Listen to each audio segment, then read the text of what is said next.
बघा प्रश्न काय दिलाय, एका संख्येला प्रत्येक वेळी प्रत्येक एक अंकी मूळ संख्येने भागल्यास प्रत्येक वेळी बाकी एक उरते अशी संख्या पुढीलपैकी कोणती? पर्यायातून काय करायचे आपल्याला शोधायचे आहे. पर्याय दिलेत 106, 211, 31 आणि चौथा पर्याय आहे 71. आता एक अंकी मूळ संख्या कोणत्या ते शोधायच्यात आपल्याला. मग आपण किती लिहू शकतो?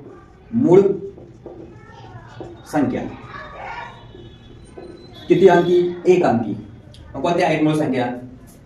2, 3, 5, 7 ह्या झाल्या 4 मूळ अंकी संख्या झाल्या, त्या एक अंकी आहेत. आता इथं काय म्हटलंय बघा, भागल्यास प्रत्येक वेळी बाकी एक उरते अशी संख्या शोधायची आहे आपल्याला. म्हणून आता या ठिकाणी काय करायचं आहे? लसावी काढायचा आहे. यांचा लसावी, मूळ संख्यांचा लसावी, मूळ संख्यांचा लसावी बरोबर त्या संख्यांचा गुणाकार.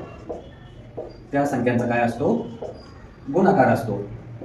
मग दिलेल्या संख्या कोणत्या? 2 गुणुले 3 अधिक 5 गुणुले 7 यांचा काय करायचं? आपल्याला गुणाकार करायचा आहे. 2 गुणुले 3 गुणुले 5 गुणुले 7 या संख्यांचा गुणाकार केला.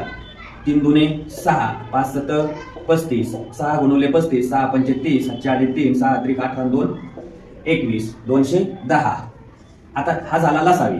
आता यांनी काय म्हटलंय, जर या संख्येला भागलं तर बाकी एक उरते अशी संख्या शोधायची आपल्याला. म्हणून काय करता येईल? ती संख्या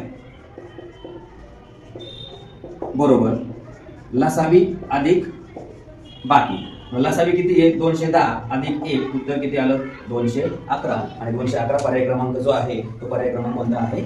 दुसरा पर्याय आहे. हे या प्रश्नाचं उत्तर आपल्याला या ठिकाणी पाहायला मिळालं.